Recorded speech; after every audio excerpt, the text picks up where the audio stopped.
Teologia do pacto. Você sabe o que é? Então nós vamos ver agora, rapidamente, um pouco sobre esse assunto tão importante.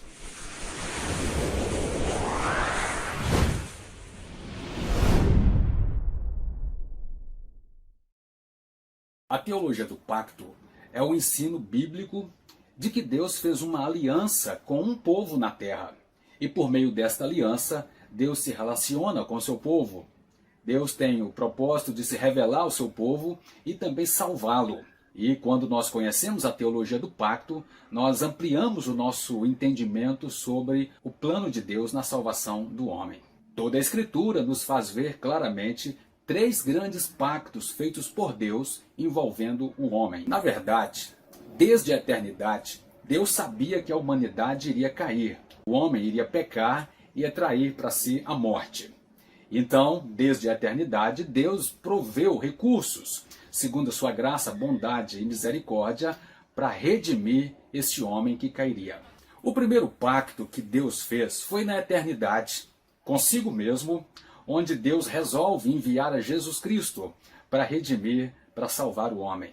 Este pacto é chamado na teologia de Pacto da Redenção, onde Deus, antes da fundação do mundo, resolve, decreta enviar o seu Filho para salvar o homem que cairia. O segundo pacto é chamado na teologia de Pacto de Obras, onde Deus fez uma aliança com Adão, ainda no jardim do Éden, e Deus disse para Adão que ele poderia comer de todas as árvores, os frutos que estavam no meio do jardim, menos a árvore do conhecimento do bem e do mal.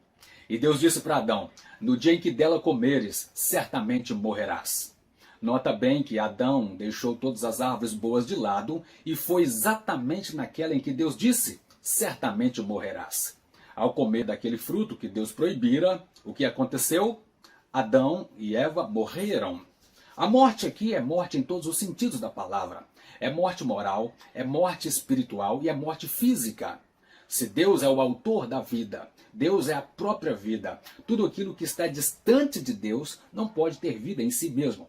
Então, depois da queda, o homem passou a trilhar caminhos de morte. Nota bem que este segundo pacto, o pacto de obras, exigia do homem plena obediência. Adão viveria enquanto ele obedecesse a Deus, ou seja, o homem viveria pela sua própria obediência. Uma vez que Adão não pôde cumprir o pacto em plena obediência, mas caiu no pecado e atraiu a morte para si mesmo, e a morte não ficou só com Adão, estendeu a toda a sua descendência. Já não havia mais no meio da humanidade ninguém que pudesse fazer algo de bom por ela. Se Deus tivesse resolvido mandar toda a humanidade para o inferno logo depois da queda, Deus seria justo? Não há injustiça da parte de Deus, mesmo porque Deus havia falado para Adão: no dia em que dela comeres, certamente morrerás. Ao desobedecer a Deus, o homem tornou-se inábil diante de Deus, porque um morto não pode fazer nada por si mesmo. Um morto não tem mais autoridade alguma para decidir coisa nenhuma. E é exatamente aqui que Deus faz uma terceira aliança. No pacto nós chamamos de aliança da graça. Deus então chamou Adão, Eva e a serpente, e Deus fez uma nova aliança com eles. Em Gênesis 3:15, Deus chamou Adão, Eva e a serpente, e Deus deu uma sentença para cada um deles, depois da queda. E quando chegou a vez da serpente, Deus lhe disse: da semente da mulher vai nascer um que vai esmagar-lhe a cabeça. Nota bem que Deus estava introduzindo a figura do Redentor, a figura do Messias, daquele que redimiria o homem caído, que não podia fazer nada mais por si mesmo. Deus estava prenunciando, pela primeira vez na história da humanidade, o Salvador, aquele que viria para cumprir plena obediência à aliança que o homem não pôde cumprir. Já que Adão não pôde cumprir plena obediência no pacto que Deus fizera com ele no jardim, Deus então estava dizendo agora, em Gênesis 3:15, que ele enviaria um que nasceria da mulher, mas viria da parte dele, que esmagaria a cabeça da serpente, ou seja, que desfaria aquela morte e que cumpriria plena obediência ao pacto, à aliança que o homem não pôde cumprir quando estava no jardim. E depois que Deus fez esta nova aliança com Adão, o pacto da graça, Deus insere Jesus Cristo, o Salvador. Nota bem que a partir dali, as gerações todas aguardaram a vinda do Messias, a vinda daquele que Deus prometera, que desfaria o pecado e a morte e devolveria ao homem a vida que ele perdera na desobediência da primeira aliança. Algumas pessoas pensam que o pacto da graça ou aliança da graça começou lá na frente, quando o Senhor Jesus apareceu, quando ele veio. Não, não. O pacto da graça começou lá atrás, depois da queda de Adão. Foi lá que o Senhor Deus fez a promessa de que enviaria o Redentor. Desde a queda de Adão, Deus fez a promessa do Redentor. Os homens começaram a esperar por ele, aguardando a vinda dele, esperando a manifestação dele. Nota bem que os que viveram antes de Cristo viveram pela fé no Cristo que viria, pela fé no Redentor que apareceria e que se manifestaria. O Senhor Jesus é o centro da história pactual. Ele une Antigo e Novo Testamento. No Antigo Testamento criam na sua vinda futura. Ele haveria de se manifestar. O povo viveu pela fé nele que viria. No Novo Testamento, a igreja do Senhor crê nele que veio, nele que se manifestou. O Senhor Jesus une Antigo e Novo Testamento. Desde a queda do homem, nós estamos vivendo um só e o mesmo pacto, o pacto da graça. Deus havia feito 2 pactos, o da redenção e o de obras, antes da fundação do mundo e no jardim com Adão, mas agora, depois da queda, foi o pacto chamado graça. O pacto da graça se estende desde a queda de Adão até a volta do Senhor Jesus.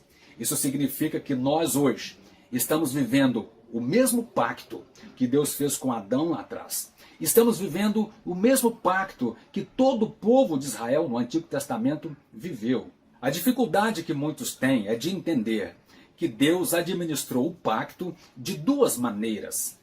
De Jesus Cristo para trás, no Antigo Testamento, Deus administrou o pacto pela lei. Uma parte do Antigo Testamento, Deus usou a lei para conduzir o povo até o Cristo que se manifestaria.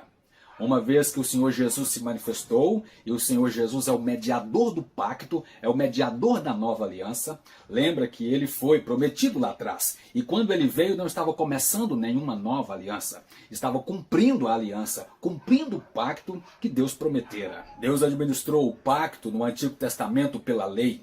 A lei serviu de condução, de aio, até que o mediador da aliança se manifestasse. Uma vez que Jesus Cristo, mediador da aliança, se manifestou, nós não precisamos mais da lei para sermos conduzidos a ele. Agora, nós temos que viver pela fé nele, no manifestado. Por isso, oposição à lei não é a graça. Oposição à lei é a fé. Nós não estamos vivendo mais pela lei, mas pela fé.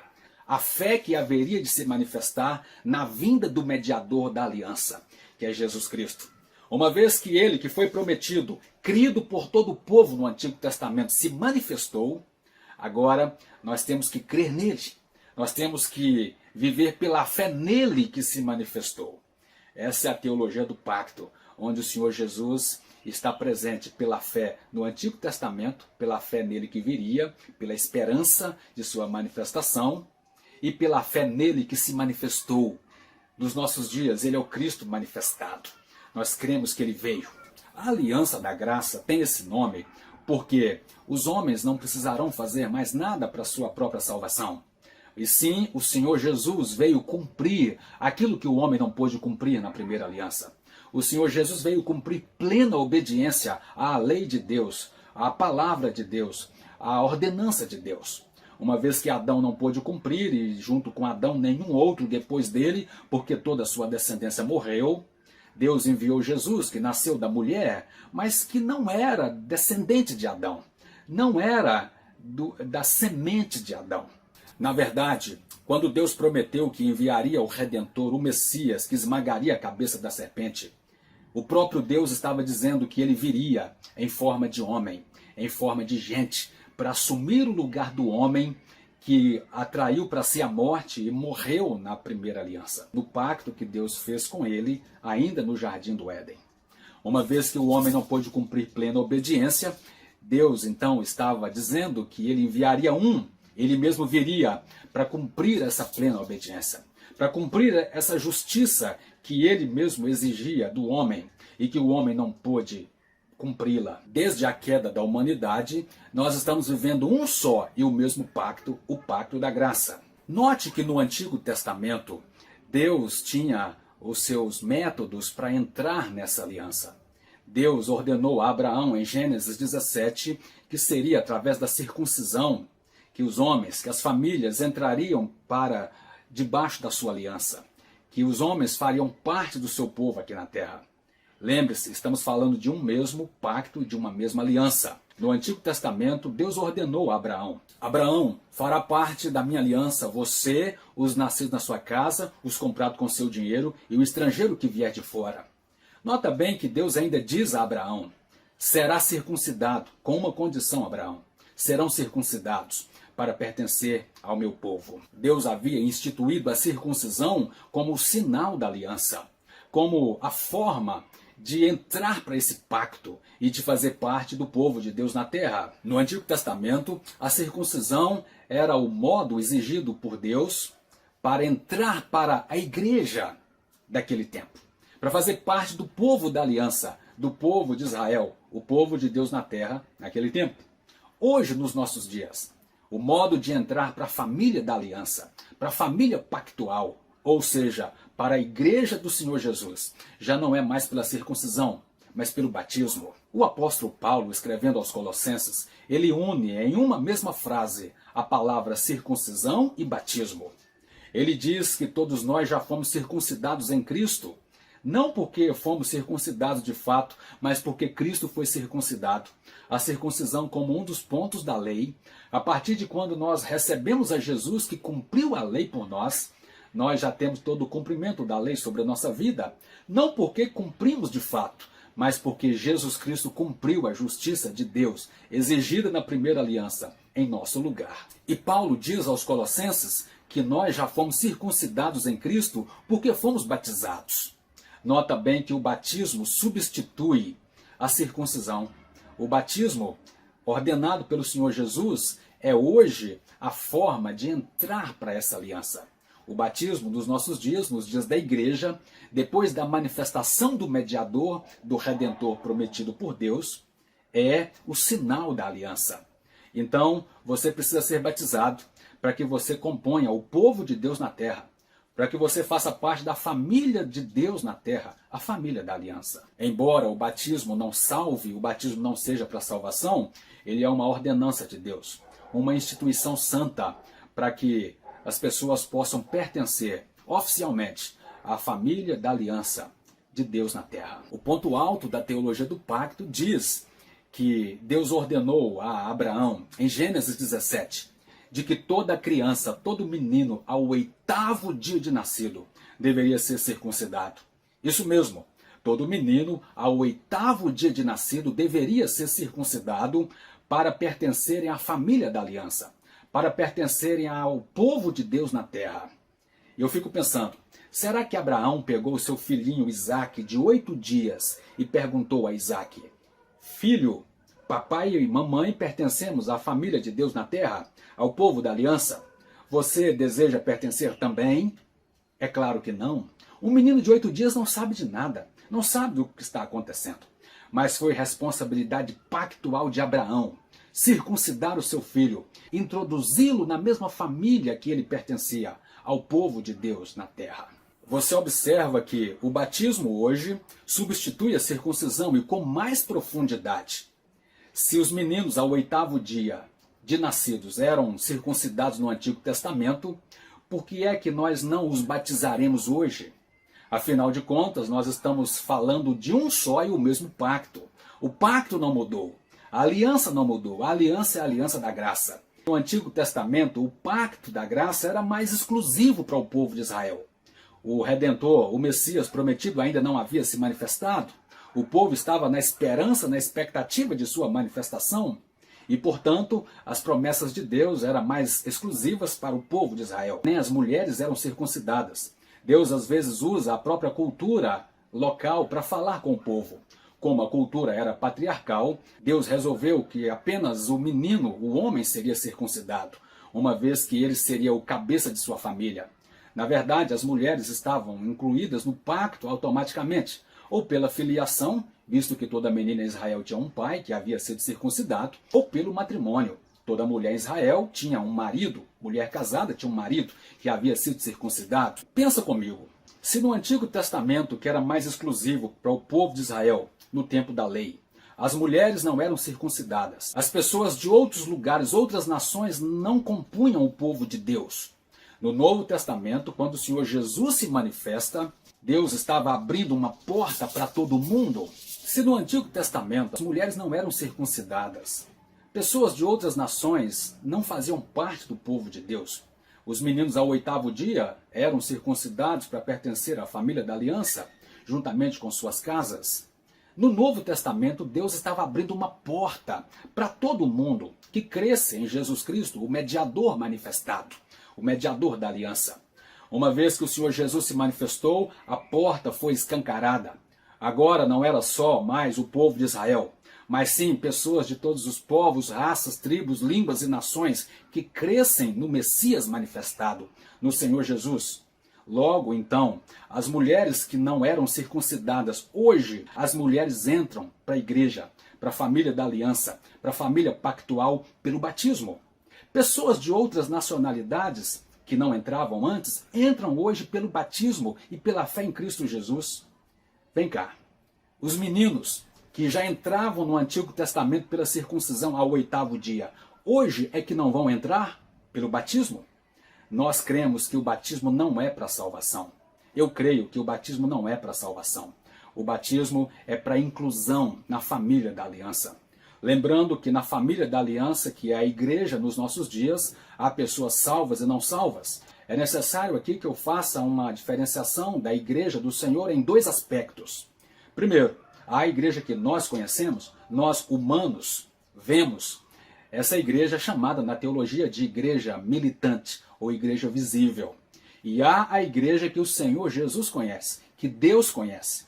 Esta é a autêntica igreja do Senhor, a verdadeira, composta unicamente e exclusivamente pelos salvos, aqueles que amam a Jesus de todo o coração, já receberam a obra do Espírito Santo e que já o confessaram como Senhor de suas vidas. É importante dizer que o batismo nos liga à igreja militante, à igreja do Senhor na terra, ao povo da aliança que caminha sobre a terra. O batismo não liga ninguém à igreja que vai subir ou à salvação. Aquela igreja que o Senhor conhece, a igreja triunfante, a verdadeira igreja que vai subir com o Senhor Jesus, só se entra nela pela fé em Jesus Cristo. Você deve se lembrar da história do ladrão na cruz, ao lado do Senhor Jesus. Aquele ladrão se arrependeu na última hora. E ele disse: Senhor Jesus, lembra-te de mim quando entrares no teu reino. O Senhor Jesus não pediu a ele para ser batizado e nem disse para ele que era tarde demais. O Senhor Jesus viu a fé do seu coração e disse a ele: hoje mesmo estarás comigo no paraíso. Com isso não significa que você não deva ser batizado. Aquele ladrão não foi batizado porque não teve tempo, ele estava morrendo naquela hora. O único argumento para não ser batizado é se estiver morrendo e não der tempo. Mas o Senhor está dando tempo para você ser batizado e para mim também. Então nós precisamos cumprir a palavra de Deus. Mesmo porque o batismo serve de testemunho para as pessoas que verão. Serve de encorajamento para as pessoas também se renderem a Jesus. O batismo é um marco na nossa história, na nossa caminhada aqui na terra. E serve para sinalizar, é um sinalizador de que nós agora pertencemos à família de Deus na terra, que nós temos um compromisso com o Senhor da igreja. Assim como pela circuncisão se entrava na família da aliança, ou na igreja do Senhor no Antigo Testamento, é pelo batismo que se entra para a igreja do Senhor Jesus no Novo Testamento. Uma pergunta que me deixou preocupado por muitos anos é: será que a igreja do Senhor Jesus na terra, estou falando da igreja militante a que nós conhecemos, o povo da aliança, será que a igreja do Senhor Jesus não contém crianças? Será que na igreja do Senhor Jesus só há adultos, só gente grande? Eu fiquei muito preocupado com esse questionamento por muitos anos, até que eu lia as palavras do Senhor Jesus dizendo: deixai vir a mim as criancinhas e não as impeçais, porque delas é o reino de Deus. Nota bem que o Senhor Jesus ligou as crianças a ele mesmo e depois ele as ligou ao seu reino, à sua igreja. à família de sua aliança. Eu creio que há crianças na igreja do Senhor. Mas se entra na igreja pelo batismo, logo, creio que é necessário batizar as crianças, mesmo porque o batismo não é para salvação, mas sim para a inclusão na família da aliança, que é a igreja hoje. A Bíblia nos fala de casas inteiras e famílias inteiras que foram batizadas, porque o chefe da casa entregou-se a Jesus. Foi alcançado pelo Evangelho. Por exemplo, Atos 16 nos fala do carcereiro. Diz a palavra que ele creu. E a seguir, a palavra foi pregada à sua família e foi batizado ele e toda a sua casa. Será que na família do carcereiro não tinha nenhuma criança? Nós não sabemos se tinha ou não. O certo é que a doutrina da aliança está sendo proclamada aqui nessa história. No mesmo capítulo, a Bíblia fala de uma mulher chamada Lídia. Ela rogou a Paulo que ficasse em sua casa. E em seguida foi batizada ela e toda a sua casa. Será que nessa segunda família, a casa de Lídia, não tinha nenhuma criança? Nós não sabemos se tinha ou não. Independente se tinha ou não, nós vemos aqui a teologia da aliança. Famílias inteiras compondo a família de Deus na terra. No primeiro capítulo da primeira carta de Paulo aos Coríntios, ele fala também que ele não se lembrava de que tinha batizado muitos, a não ser Estéfanas e a sua casa. Será que a casa de Estéfanas aqui seria o telhado da casa? Não. Paulo está falando da família de Estéfanas. Paulo batizou toda a sua casa, toda a sua família. Será que nessa terceira família não tinha nenhuma criança? Independente se tinha ou não, a teologia da aliança, famílias inteiras alcançadas e compondo a igreja, compondo a família de Deus na terra, estão sendo descritas nestas passagens. Algumas igrejas reformadas procedem, como eu estou dizendo aqui. Eles batizam as suas crianças, os seus filhos, quando são novos, e quando chegam à idade, e quando esses filhos chegam à idade de 12, 13, 14 anos, daí por diante, esses meninos e meninas são chamados diante da igreja para professarem a sua fé. Filho, você foi batizado pela fé dos seus pais, quando você era ainda criança, pequeno. Agora, pela sua própria fé, você declara que Jesus Cristo é o seu Senhor? Pela sua própria fé, você crê na palavra de Deus e declara isso diante da igreja? A isso nós chamamos de pública profissão de fé. Pública porque diante da igreja. Profissão vem de professar, proferir a própria fé diante da igreja. O Senhor Jesus passou por algo mais ou menos assim. Foi circuncidado ao 8º dia, mas aos 12 anos de idade, ele compareceu diante dos doutores da lei. Você já leu a história. Os seus pais o levaram a Jerusalém e 3 dias depois o Senhor Jesus ficou para trás. Os seus pais voltaram para encontrá-lo e Jesus estava diante dos mestres da lei, respondendo e questionando. É muito provável que ele estava naquele dia passando por esse ritual que em Israel os adolescentes passam, chamado de Bar Mitzvah, onde o adolescente é questionado segundo a sua fé e o seu conhecimento da Escritura para adquirir assim a sua maioridade religiosa.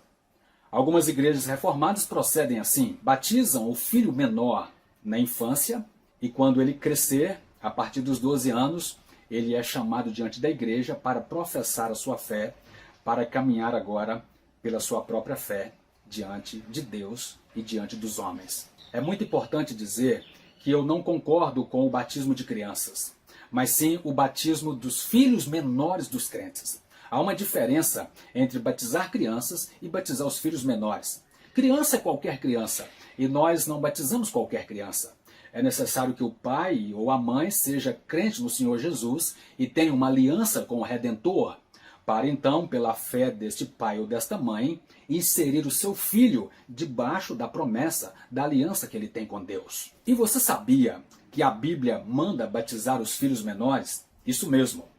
Em Atos capítulo 2, versículo 38 e 39, fala isso. Foi quando Pedro pregou o sermão no dia do Pentecostes. A sua palavra foi tão poderosa que as pessoas começaram a perguntá-lo depois, e agora, o que faremos, irmãos? Então Pedro se voltou àquelas pessoas e disse, arrependei-vos e cada um de vocês sejam batizados em nome de Jesus Cristo para a remissão de pecados e recebereis o dom do Espírito Santo. Nota bem que Pedro estava dizendo, vocês precisam se arrepender, serem batizados e receber o dom do Espírito Santo. Algumas pessoas perguntam, por que vocês batizam crianças se elas não podem se arrepender?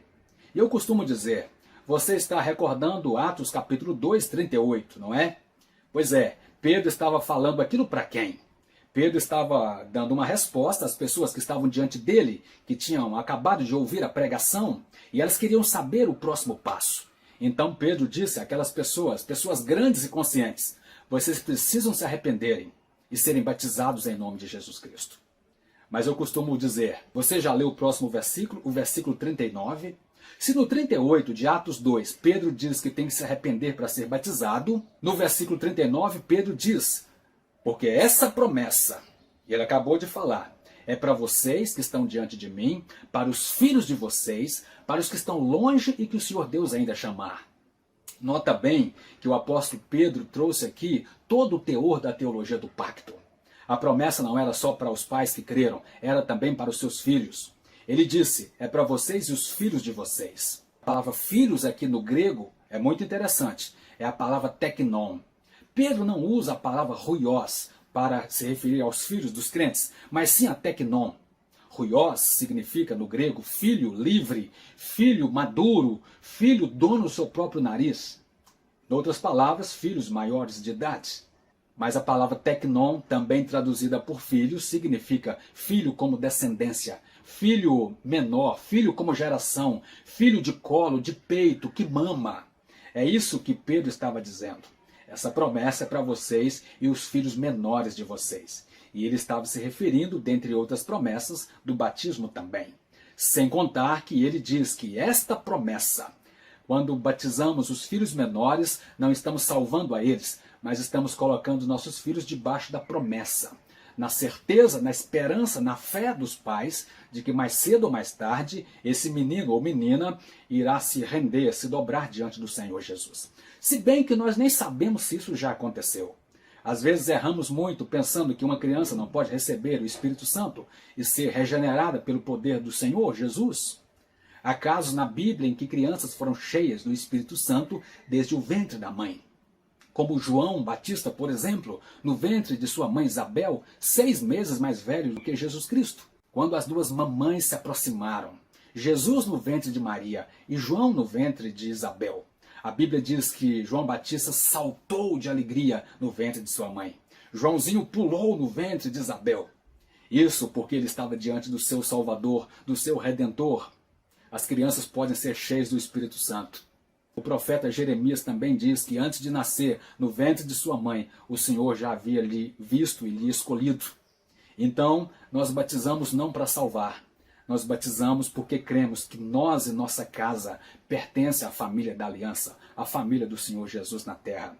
Se a aliança da graça começou desde a queda de Adão, e ela se estenderá até a volta do Senhor Jesus, nós estamos falando de uma só e uma mesma aliança.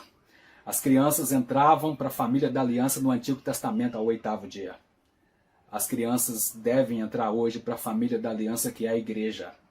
Não importa a sua idade. Eu espero que você tenha sido edificado com essa palavra e que o Senhor Jesus te abençoe. Um grande abraço. Que o Senhor Jesus abençoe a você e toda a sua casa. Que você e sua família recebam do Senhor provisão todos os dias e a rica presença dele constantemente.